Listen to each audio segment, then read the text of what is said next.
Kita lanjutkan perbincangan soal motif pelaku melakukan hal ini menjadi hal penting yang harus dikuak, harus dibuka juga kemudian oleh pihak kepolisian. Hingga saat ini memang belum ada keterangan, kepastian.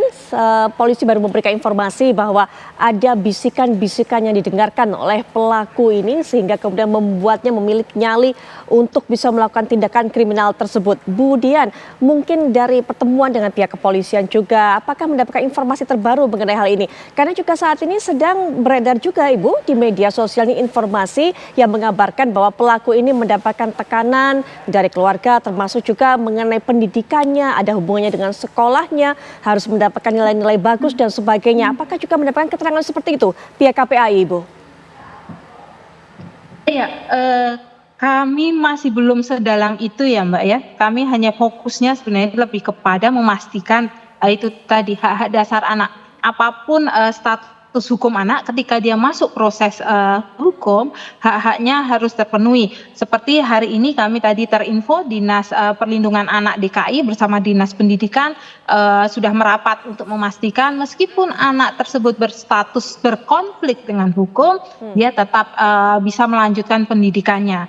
Kemudian juga kami berkoordinasi juga ada beberapa layanan juga yang sudah mulai diintervensi untuk anak. Di dalam SPPA kita kenal tidak hanya penyidik saja, namun juga ada PK Bapas, ada pekerja sosial, ada psikolog. Jadi semua pihak ini sudah mulai berjalan. Apalagi kita ketahui di dalam proses peradilan pidana anak ini waktunya sangat mepet, tidak panjang, 7 hari, perpanjangan 8 hari saja. Jadi semua saling bekerja. Dan kalau terkait dengan informasi yang beredar di luar sana di media sosial, kami tidak bisa banyak berkomentar karena sudah masuk ke substansi kasus dan itu kewenangan penyidik. Namun kami sangat berharap sekali pada masyarakat untuk dapat berhati-hati ketika memberikan informasi atau menyebarkan informasi terkait dengan identitas anak atau penyebutan anak, melabeli anak dengan pelaku seperti itu, karena kita tahu di dalam konsep SPPA, sistem peradilan pidana anak, dengan pendekatannya keadilan restoratif, apapun status hukum anak perlu kita lihat sebagai korban. Tadi Bang Aristo sudah menegaskan juga banyak situasi-situasi di luar diri anak itu yang sangat mempengaruhi perilaku anak. Jadi inilah yang sebenarnya perlu kita pahami bersama ketika ada kasus seperti ini. Kita jangan ikut-ikutan untuk menghakimi perilaku salah anak.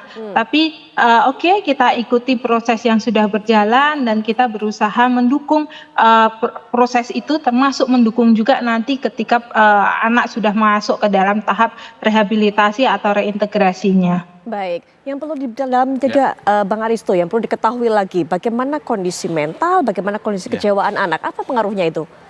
Sangat berpengaruh begini. Jadi pertama, karena logikanya adalah perbuatan anak ini tidak berdiri sendiri, maka harus diinvestigasi apa latar belakang dia sampai bisa melakukan perbuatan seperti itu.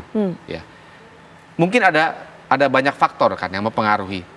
Faktor pertama adalah environment anak tersebut. Ya, bagaimana anak itu dididik di dalam lingkungannya. Yang kedua, bagaimana faktor environment itu kemudian membentuk mental health-nya, situasi mentalnya. Apakah ketika dia melakukan perbuatan seperti itu, dia sepenuhnya sadar atau tidak? Ya, kenapa ini penting? Karena di dalam KUHP kita ada yang namanya dasar pemaaf. Ya, bahasa hukumnya plea for insanity.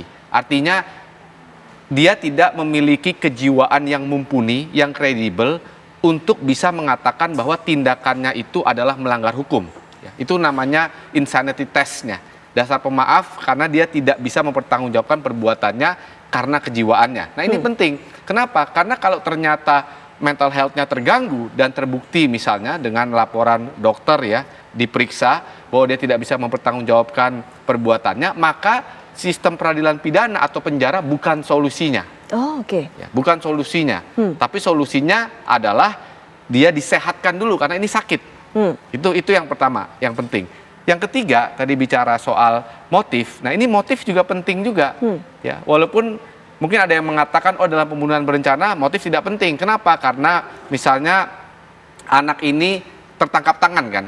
Dia kan tidak lama setelah perbuatan itu dia kemudian tertangkap. Tapi penting, kenapa? Yang pertama tadi, faktor apa sih latar belakangnya tadi? Mana yang dominan? Apakah nurture-nya, environment-nya, atau mental health-nya, atau gabungan kedua-duanya? Itu pertama.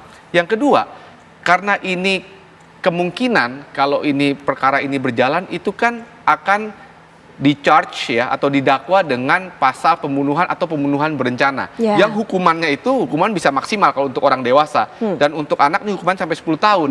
Artinya hakim dalam memutus bebas atau 10 tahun dia perlu tahu kan faktor mana yang dominan sehingga dia bisa menggunakan diskresinya untuk menentukan hukumannya nih berapa nih antara rentan bebas sampai 10 tahun.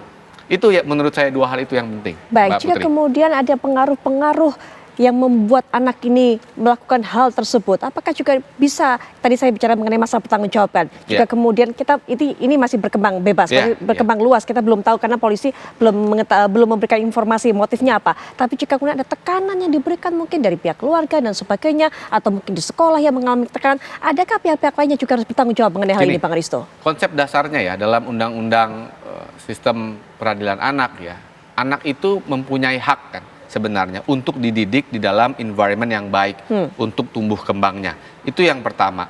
Nah, negara punya andil dalam hal itu. Apa maksudnya andil? Kalau ada anak yang tidak dididik dengan baik ya, maka negara punya hak untuk mengambil hak asuh anak itu dari orang tuanya. Ya, child welfare ya kalau banyak di luar negeri. Di sini mungkin KPAI melakukan advokasi itu mungkin juga dengan Menteri PPA ya, Menteri Sosial. Nah itu konsep dasarnya. Nah sekarang pertanyaannya Mbak Putri, kalau ada nggak yang bisa bertanggung jawab lagi dalam perkara ini sampai bertanggung jawab lagi? Nah ini kan kita masih meraba-raba. Tetapi ya kalau misalnya ternyata anak itu dididiknya dengan kekerasan, baik verbal ya maupun fisik, maka dia bisa bertanggung jawab secara pidana juga karena anak itu dilindungi oleh Undang-Undang Perlindungan Anak. Nah, tetapi kalau misalnya ternyata seperti yang beredar di media, orang tuanya misalnya diktator. Ya, orang tuanya keras terhadap anak. Nah, ini kan belum sampai kepada unsur-unsur pidananya. Betul. Ya, artinya akan kecil kemungkinan hak asuh anaknya untuk diambil. Tapi kalau sudah ada perbuatan pidana tadi, seperti kekerasan terhadap anak, mau baik fisik maupun verbal, negara bisa mengambil itu dengan pertama-tama launching penyidikan, penyelidikan terhadap situasi itu. Baik, Bu Dian, langkah berikutnya Bu Dian, baik terkhusus mengenai kasus ini, melihat pelaku ini ataupun juga secara global agar tidak ada lagi kemudian faktor ataupun juga isu kesehatan mental ini yang bisa membuat seorang anak ataupun juga remaja ini melakukan tindak kriminal. Silakan Bu Dian.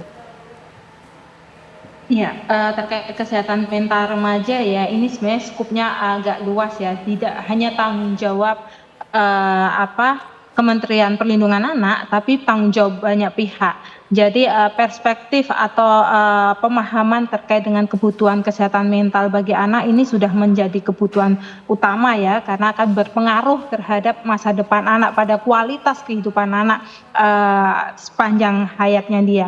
Karena saling berpengaruh, apa yang terjadi saat ini akan mempengaruhi tumbuh kembang anak berikutnya.